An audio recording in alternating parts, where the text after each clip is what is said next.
93. This is MC Scholar 93. I wanted to do a quick video to kind of touch on some of my writing process because there's people who've been asking me about it, others who are interested and who haven't asked about it, and those who will just be entertained by this short video. So basically what goes into my writing process is, today's a good example. It's May 26th and, is that right? Well, I can't really tell from here, but I believe it's May 26th.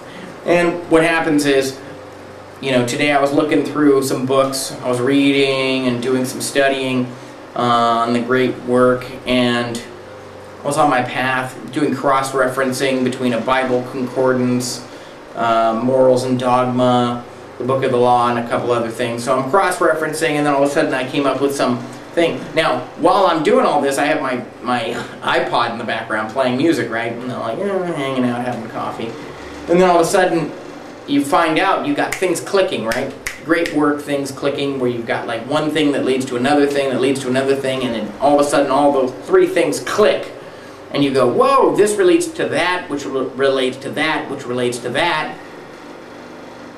Oh man, and then you hit on something that rhymes, or it sounds lyrical, like the line flows, which happens with a lot of inspired texts, you know.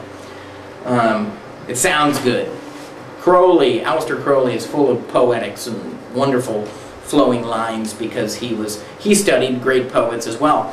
But, so anyways, I got a beat playing in the background that was an instrumental beat, and all of a sudden I was like, oh, and then I was laughing because I was like having this epiphany, if you will, about a short section, and all of a sudden I'm like, that all works together, right? So then, you know, grab your pen, start to write it out, and this is the beginnings of a song. And in this case, it was the chorus of a song called Lot's Daughters, which will be on my album, the next album I release. And so it all clicked, came together, and sounded good with the beat, everything. And then it was a funny slash heretical slash satire, you know, the stuff I like to do. So anyways, that's how it came together. Then it was like, okay, this is the idea. I've got the idea. I've got a beat, or an idea for a beat. So what I'll do is I'll take that and I'll expand upon it. So then I just repeat the beat over and over again and extract as much as I can from that same inspirational moment that came musically from the beat that was playing and the text that I was pulling from that was charging me in this one direction. So now what I do is I set up the studio, get things recording, and get a blank pad and try to add to what I've already written, repeating that beat over and over and over again until nobody wants to hang out with me until I'm sequestered in my own room. And that's basically how the writing process goes. But right now we're at the point where I have to take it from my pad where I had the original ideas. See? And the notes on the epiphany, right? I have to take it from the pad where it gets all, for me, my process is like, if I'm writing in the studio or I'm writing at home, it's like I write it out on the pad, and then it gets consolidated by typing it up either on my Neo writing device, which I write a lot on, which is not in here right now because it's where I write other stuff right now.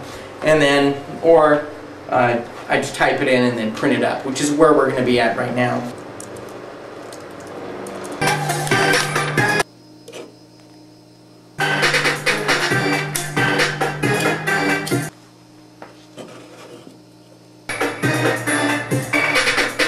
Lie down, they say, while you're prostrate, they prey on you. Have a drink, have another drink, they coax you. But you end up nowhere, naked, drunk, and passed out. Without prudish sons to cover you, you're assed out.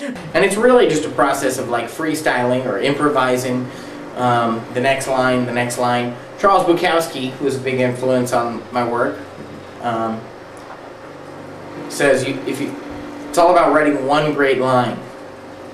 if you can write one great line, right? And if you think about it, you can write one great line, and then, this is what's great about writing as opposed to improvisational comedy, which is my background. You can write one great line, and you go, yeah, that's cool, and you can sit on it, and then go, ooh, what would be good with that? And then you can write another great line, and another great line, and then it all clicks together. Sometimes you just want to have fun, and then just link together whatever, you know. My last song that I released was Vernal Equinox, VE, for the spring equinox a month or so ago, and that was just a fun song, whatever. It was a sniper shot. It wasn't like fully produced. It was like I made the beat and threw it out within a couple days.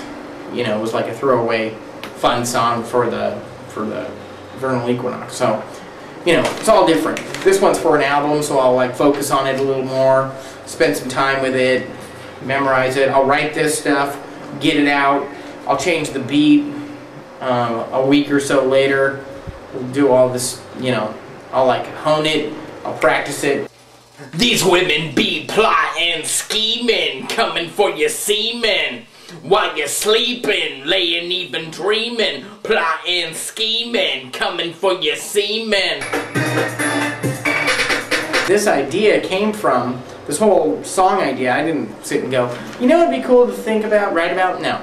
I was reading, I was studying, I'm on the great work path, I'm like doing my thing, and I'm cross-referencing a few things, and all of a sudden I'm reading something, and this is my Masonic Bible, and which has to do with this song, which is called Lot's Daughters. Lot's Daughters. Yeah. You just cross-reference one thing to another, and you know, this is scholar. So this is the writing process. Just I wanted to make a video. I haven't made any videos for this.